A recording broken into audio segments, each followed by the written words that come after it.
Halo, saya Sinta Nurfadilah dengan NIM 33321600086 dari jurusan Teknik Elektro Universitas Sultan Ageng Tirtayasa akan membahas mengenai perancangan IC JK Flip-Flop.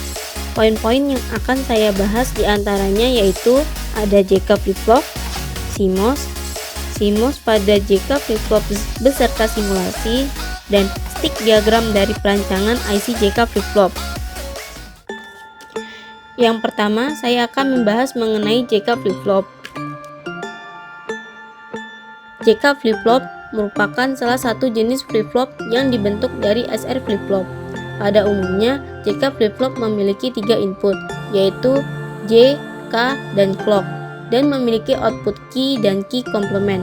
JK Flip-Flop merupakan jenis flip-flop paling banyak digunakan dari semua desain flip-flop dan dianggap sebagai rangkaian flip-flop universal.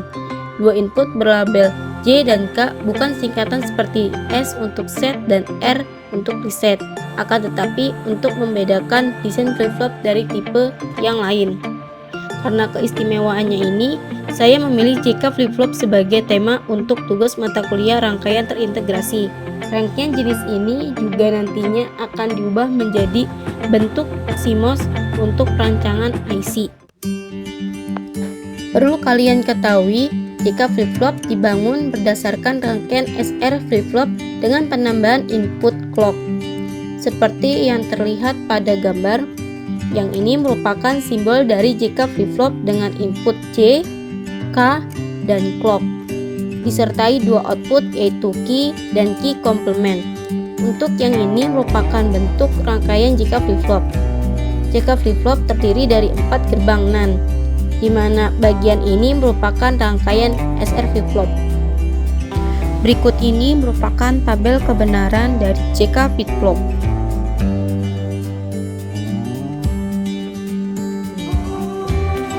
Yang kedua, saya akan membahas CMOS atau Complementary MOS. CMOS merupakan gabungan dari transistor PMOS dan NMOS. Berikut ini merupakan bentuk transistor PMOS dan NMOS. PMOS dan NMOS memiliki 3 bagian utama, yaitu ada drain, gate, dan source. Perbedaan PMOS dan NMOS terletak pada gate. Gate PMOS memiliki lingkaran, sedangkan gate NMOS tidak. Cara kerja transistor PMOS dan NMOS, yaitu saat transistor PMOS dan NMOS off, maka terminal VD-nya mengambang atau floating. Hal ini menyebabkan terdapat perbedaan antara VD dan VS. Untuk PMOS, floating menyebabkan saklar on. Sebaliknya, untuk NMOS, floating menyebabkan saklar off. Jika transistor PMOS on, maka terminal drainnya pull up ke VDD, sehingga menyebabkan saklar off. Sedangkan untuk transistor NMOS, jika NMOS on, maka terminal drainnya pull down ke ground, sehingga menyebabkan saklar menjadi on. Pembahasan yang ketiga yaitu ada CMOS JK Flip-Flop beserta simulasinya. Berikut ini bentuk gerbang NAND 2 CMOS beserta tabel kebenaran. NAND 2 CMOS terdiri dari 2 PMOS, 2 NMOS, 2 input, 1 output, VDD, dan ground. Berikut ini bentuk gerbang NAND 3 CMOS beserta tabel kebenaran. NAND 3 CMOS terdiri dari 3 PMOS, 2 NMOS, 3 input, 1 output, VDD, dan ground.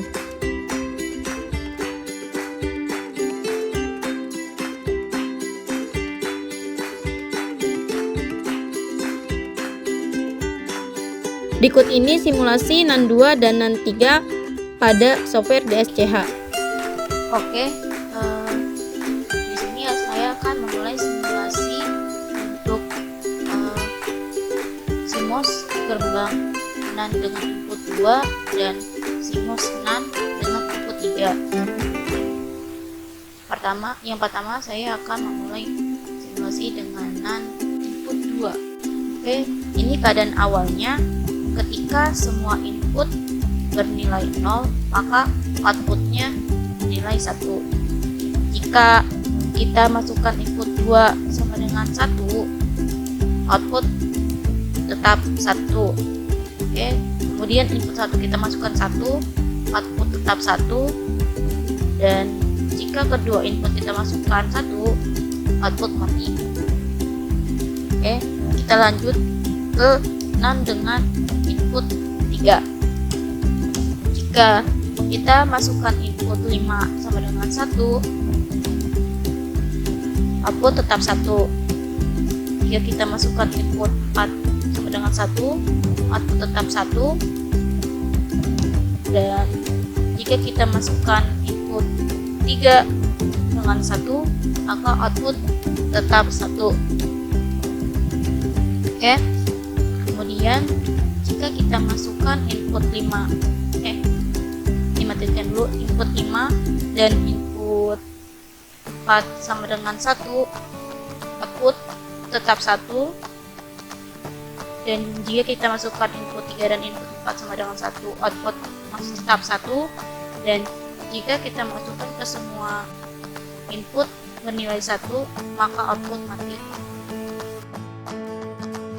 Berikut ini bentuk CMOS CKFF. CMOS CKFF terdiri dari 10 PMOS, 10 NMOS, 2 input, 2 output, 1 clock, VDD, dan ground. Berikut ini simulasi JK flip-flop. Oke, kita mulai simulasi untuk CMOS dari JK flip-flop. Layarnya saya perbesar agar lebih jelas. Nah, di sini terlihat ada jalur merah dan biru. Untuk jalur biru ini dia memiliki state 0, dan sedangkan untuk jalur merah dia memiliki state 1.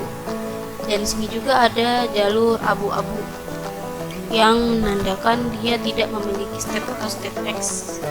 Jika kita masukkan input salah satu inputnya 1, dia outputnya tidak merespon. Yang ini tetap outputnya juga tidak merespon. Jika kita masukkan keduanya, outputnya juga tidak merespon.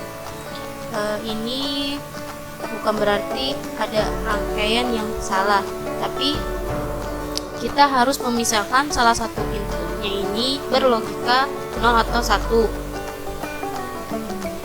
Jadi saya akan menambahkan input di output 1 ya.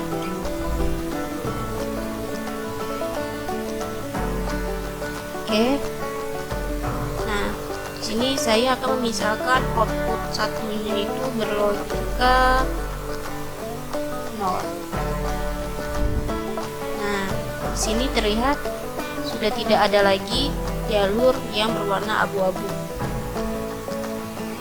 Oke, sekarang di sini terlihat output yang dihasilkan, yaitu output satunya 0, dan sedangkan di sini output 2-nya sama dengan 1.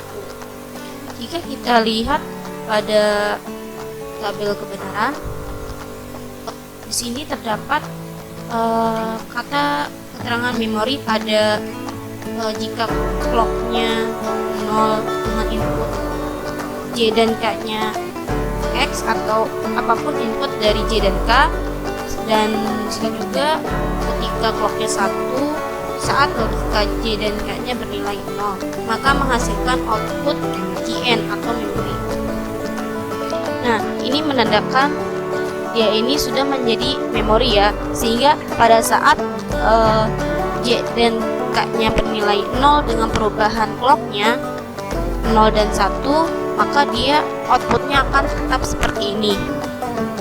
Lalu jika kita masukkan input yang sebelah sini, ini input K-nya sama dengan 1, dia akan tetap sama seperti di tabel kebenaran ya, karena ya jika J-nya 0 dan K-nya 1, maka output yang dihasilkan yaitu outputnya 0 dan 1. Benar ya? Lalu sekarang kita masukkan inputnya menjadi 1 dan 0. Nah, di sini ketika clocknya bernilai 0, maka output yang dihasilkan yaitu memori. Jadi balik lagi ke tabel kebenaran di step yang pertama ya. Jadi apapun inputnya dari D dan K selama clocknya bernilai 0, maka output yang dihasilkan adalah memori.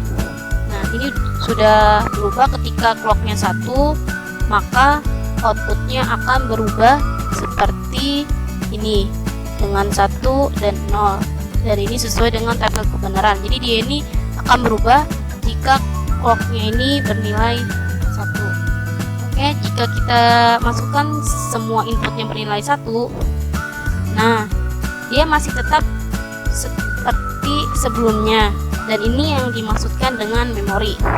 Dan jika clocknya bernilai 1, maka outputnya akan menjadi, nah ini yang dinamakan toggle, seperti yang terlihat pada tabel kebenaran KN. Jadi dia ini berkomplement, berkebalikan. Sebelumnya dia 1 menjadi 0, dari 1 ke 0, 0 ke 1, 1 ke 0, dan ini terus menerus seperti ini.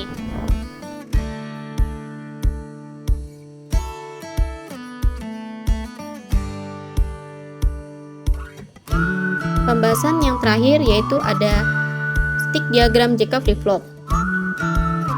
Berikut ini bentuk stick diagram dari JK flip-flop. Jika kita bagi dua gambarnya, maka dapat dilihat seperti ini. Ini untuk bagian sebelah paling kiri dan ini untuk sebelah kanan. Stick diagram JK flip-flop dapat dibuat dari software DSCH.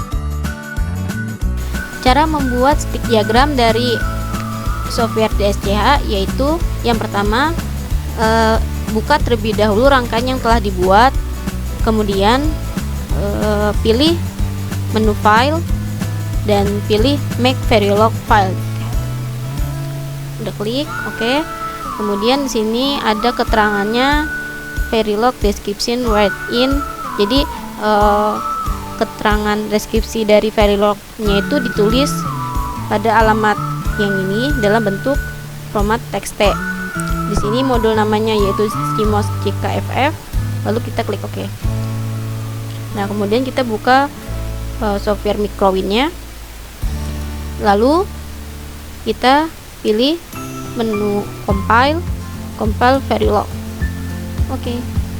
Nah, di sini terlihat verilog file yang sudah di verilog dari DSCH. Kemudian kita pilih open. Kemudian muncul jendela verilog file. Kemudian kita compile. Nah, sudah muncul back to editor. Oke, ini dia bentuk stick diagram dari IC JK flip-flop. Pada software Microwin juga bisa melihat proses pembuatan IC dari awal sampai akhir secara 3D dengan memilih proses step in 3D. Oke. Nah, ini sudah terlihat ya. Ini ada phase subtract dan kita jalankan auto. Oke. Untuk setiap prosesnya ini bisa dilihat pada kotak ini.